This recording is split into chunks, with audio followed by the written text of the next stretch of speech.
What's up, ladies and gentlemen? Welcome to The Good, The Bad and The Stupid. It's Monday the 6th of April.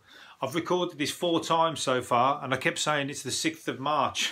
I was rewinding time. That's the last thing we want to do, is go back a month and have to fucking relive March again. I can imagine somebody going, what, 6th of March? We've got to do all that shit all over again.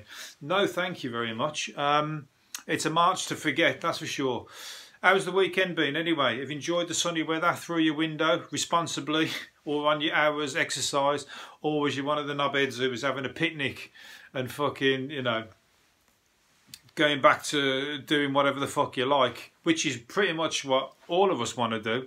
But unfortunately, monkey see, monkey do. If you're doing it, then why can't I do it? And then if I'm doing it, why don't everybody do it? All of a sudden, nobody's social distancing.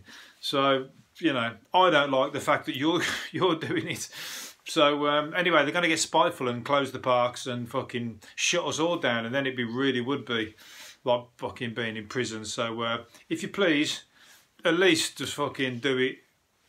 Go to somebody's extremely large back garden or something like that, you know, and then sit fucking way apart from them. You can still sunbathe then, can't you? Or just fucking go in somebody's back garden who you know's not in. That's all right. That's fine. Just don't burgle. You know, we used to do that as a kid. We always used to know where there was one house that had a swimming pool, and we always used to go there and jump over the back fence and swim in his swimming pool.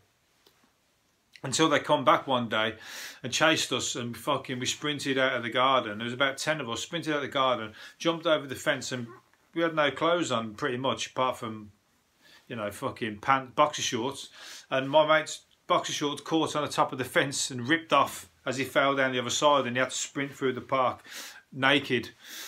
He had his bag with him with his other stuff, but they were chasing us, so he didn't get time. They ain't going to go, right, Arlie Barley, let's put my clothes on. Anyhow, so yeah, that's all right. You can do that one. Anyway, burglars are going out of business. That's good news. All this situation with everybody having to stay in, the burglars have got nowhere to burgle. They don't know who's in or who's out. Well, they pretty much presume everybody's in. So they're going out of business. So they'll be contacting the government for their. They're probably already. I'm pretty certain that the burglars have got no conscience, and they'll be claiming benefits anyway, regardless. They're not going to be going, you know what? I'm self-employed. I'm not going to claim benefits. But I will, you know. But they. I'm pretty certain that they're fucking already on the benefits, is what I meant. So yeah, they're going out of business. That's one good fucking smidgen of good news to come out of this whole thing. But you know, it ain't getting better anytime soon, and the weather's getting nice, which is good. But you just want to fucking pause the hot weather, because if you don't get much of it, and it's got to be like, saying that, if you ever worked in an office, that's standard anyway, isn't it? You know, if you're listening to me and you work in an office, how many times have you sitting in the house or sitting in the office, beg your pardon, looking at the beautiful weather out the window? And I've done this for years, so I'm not taking the piss out of you. I'm like, and the sun is so fucking sunny all week, and all your mates who've got jobs that are outside have all got the suntans. Come the weekend, the weather's shit or it pisses down the rain. It's fucking terrible all the time. It used to do that to me. So you know, I've been there and I've experienced this. So I've got good. What's the word? I've been. It's the people who work outside who enjoy the outdoors life, who're stuck indoors now, that are really struggling. Anyway, moving on. Boris Johnson's gone to hospital. It's tough because that's a big name, and everybody's like, if you can get him, he can get anybody. And there's other people, names who, you know, fucking anybody who's not, you know, he was in Parliament and that. But all those how many people in Parliament have fucking passed it around to people? They might have been carriers. I bet there's loads of it in that circle that have all got it.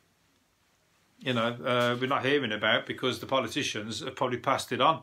It's almost like a fucking tag team, isn't it? If somebody touches you, you might not even be the person who gets ill, and you pass it on to somebody else, and you're fine. Yeah, it's pretty grim. But a 104-year-old woman has recovered. Fuck, I bet she didn't believe her luck, did she? 104, and she's like, what? Opened her eyes after fucking being on oxygen and that. She probably just thought, right, that's it. See you later, world. All of a sudden, she's coming out the other end. She's like, fuck me, you joking, ain't ya? Here's to me 105th birthday. Come on. Fucking hard as nails, me. Put me down for a skydive. Put me down for all the dangerous stuff this year, because if I can survive that, I'm a fucking, you know, she's an Olympic virus survivor. So good on her. So there's all sad, you know, there's plenty of sad stories, but there's some good ones as well. Here's another good story that you might take some of you might take some solace in. Tiny dicks are making a comeback, apparently. They're back in fashion, or they're coming back in fashion. Did you know that that always used to be the fashion? Once upon a time in Greek mythology, or no, mythology in Greek, ancient Greece, should I say. If you've only got to look at all the statues in every museum, they've all got like really fucking tiny penises and that. Like they were made to do that, you know what I mean? It's like they've been carved that way, every single one of them. Not like all various sizes based on whether the person had a fucking massive one or not. They all made them all that way because they saw that that was the proper and beautiful penis is dainty. Large genitalia was classed as grotesque, laughable, and the Romans also copied that and built statues the same way. They thought gigantic penises were ridiculous, and they used to give people amulets, like wear necklaces and stuff like that, with large penises on them to ward off evil spirits. What was it? Ward off evil spirits because they thought they would die of laughter because of the large dicks. So there you go, all you blokes with big dicks thinking you're the fucking one.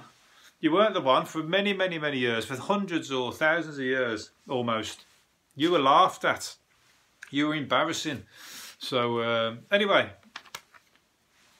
But anyway, what I'm saying is that they're trying to bring it back. I don't know how they're bringing it back in fashion. They started making statues with small ones again, and I think it's down on that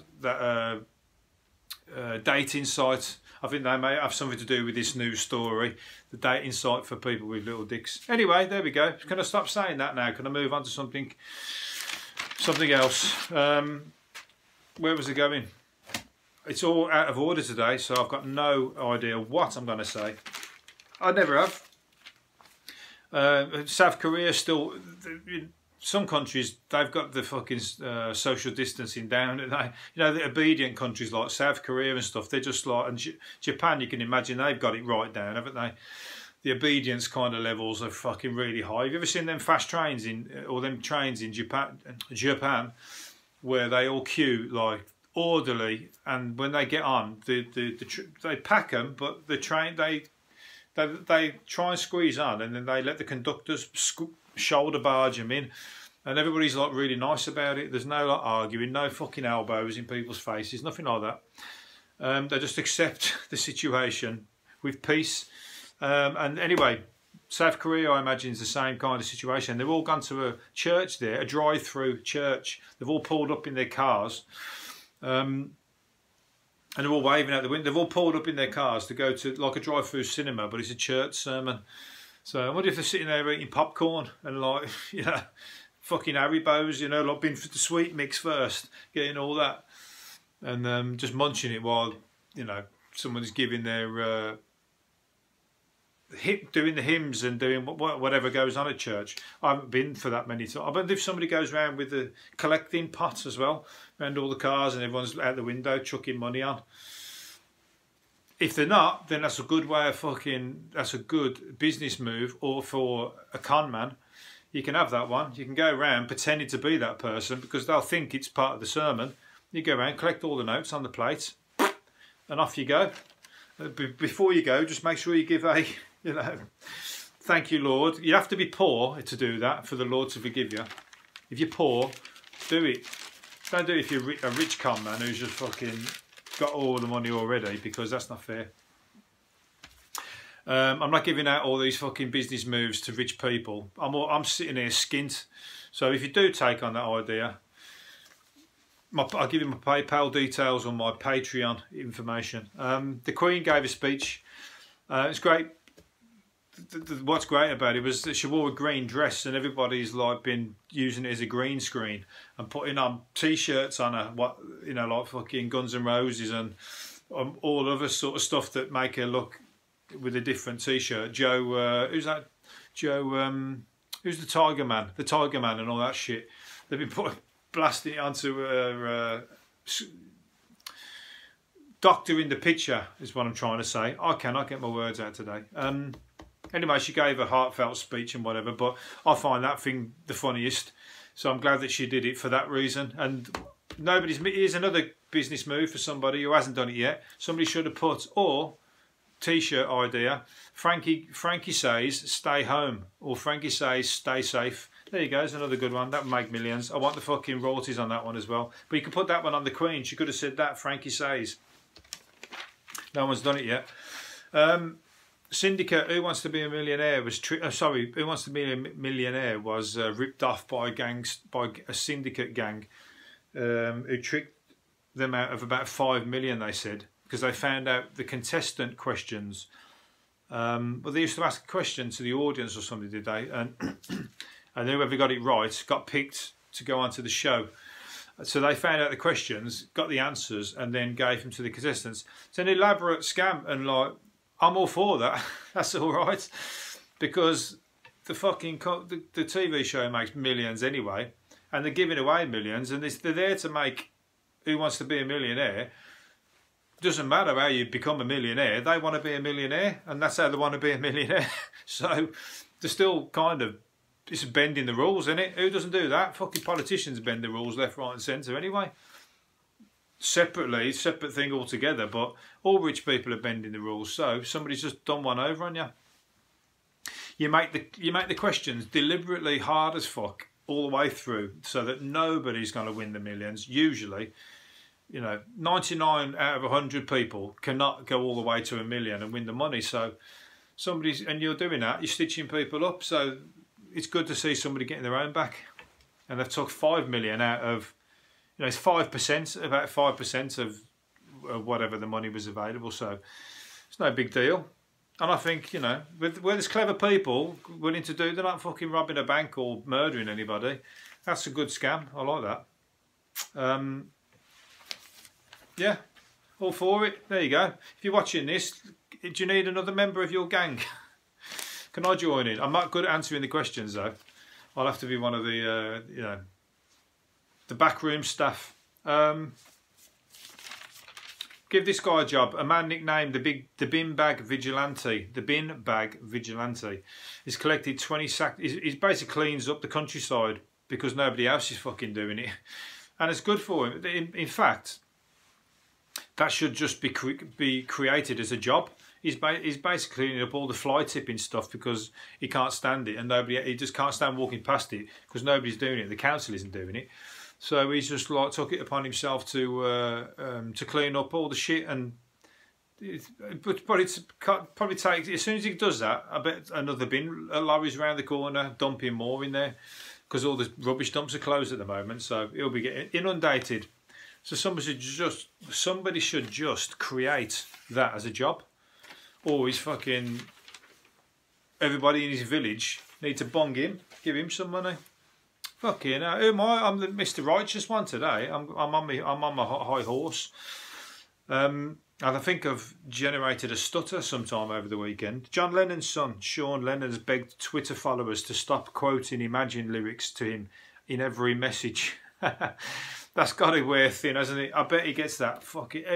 I bet nobody really wants to talk to him. They just want to talk about his dad constantly, which is probably that must wear thin as well. You're better off just not having a Twitter account. Just fuck it off, because that's all people are going to do, and they're probably doing it in like good-hearted spirit. But it's going to wind you up. It's got to piss you off. It's like being any kind of famous person. There's a lot of famous bands. They hate the song that you want to hear all the time. They fucking hate it. Their #1 song that you are dying for them to play at the concert, and like, I remember even the Happy Mondays saying that when they bring out new music, everyone's like fucking saying, don't bother singing that, just play your old hits. They've played them hundreds of thousands of times. They're fucking sick of them. That's the last thing they want to do. Anyway, so I imagine that's the same for him. You're never going to get bored of your dad, but you're going to get bored of people talking about your dad. Not me. I don't even fucking talk about that cunt myself. Anyway, frisky Brits are turning to cyber sex to satisfy their lockdown lust. Of course they are. Frisky Brits, because that's all there is. Even ones who are in relationships, they're probably like going, right, I've had enough of the usual stuff. Let's get to the cyber stuff. What's online? I bet Babe Station fucking is off the hook, innit? I bet they're like, you can't get through.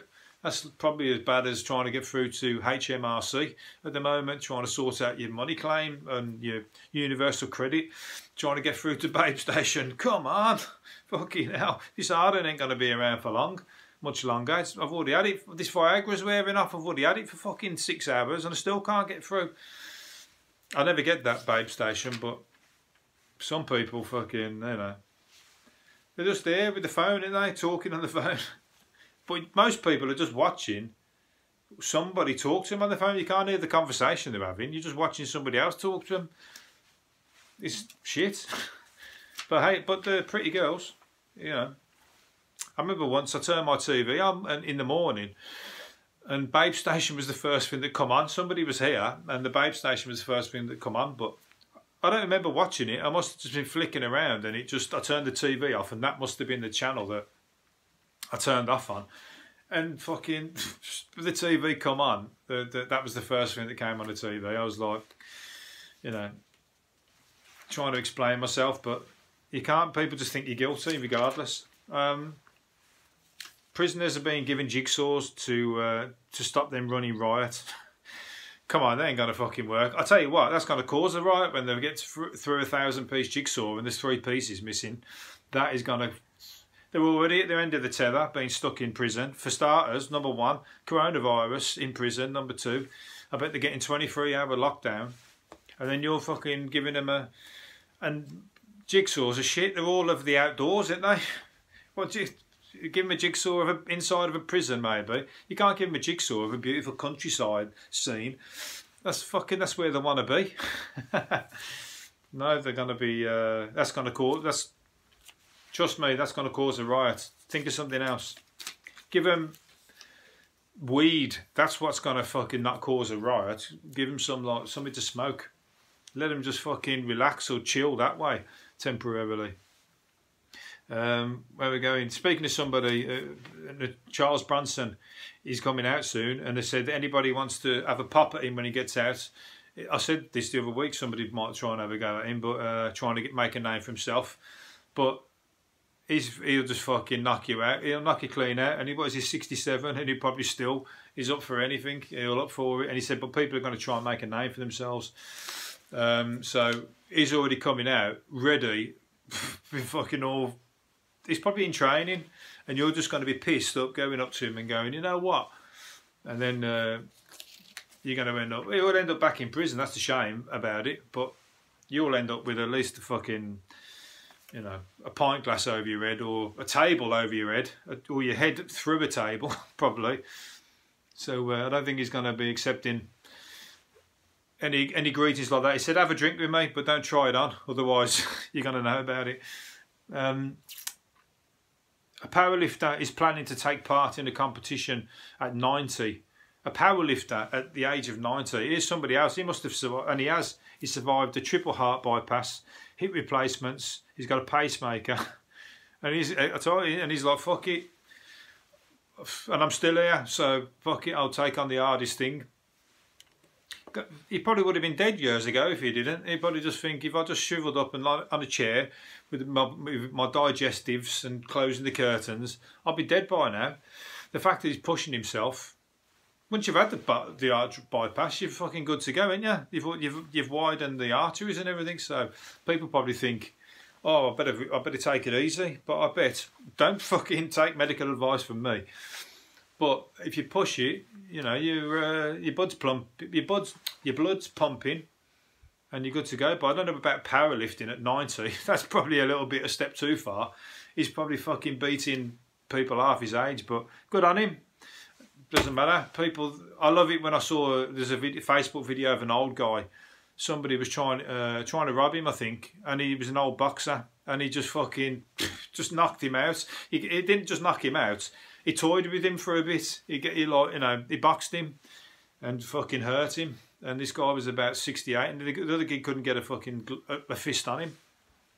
All for like £10 out of his wallet that he was trying to nick. Anyway, I think Bill Withers died. That's a shame. It was one of the all-time great songs. Ain't No Sunshine. But there is a lot of sunshine at the moment, so he died on a very, very sunny day. But unfortunately, it was ironic because there ain't no sunshine if you can't get out in it. Anyway, hopefully you've enjoyed it, and see you again tomorrow. See you later. Bye.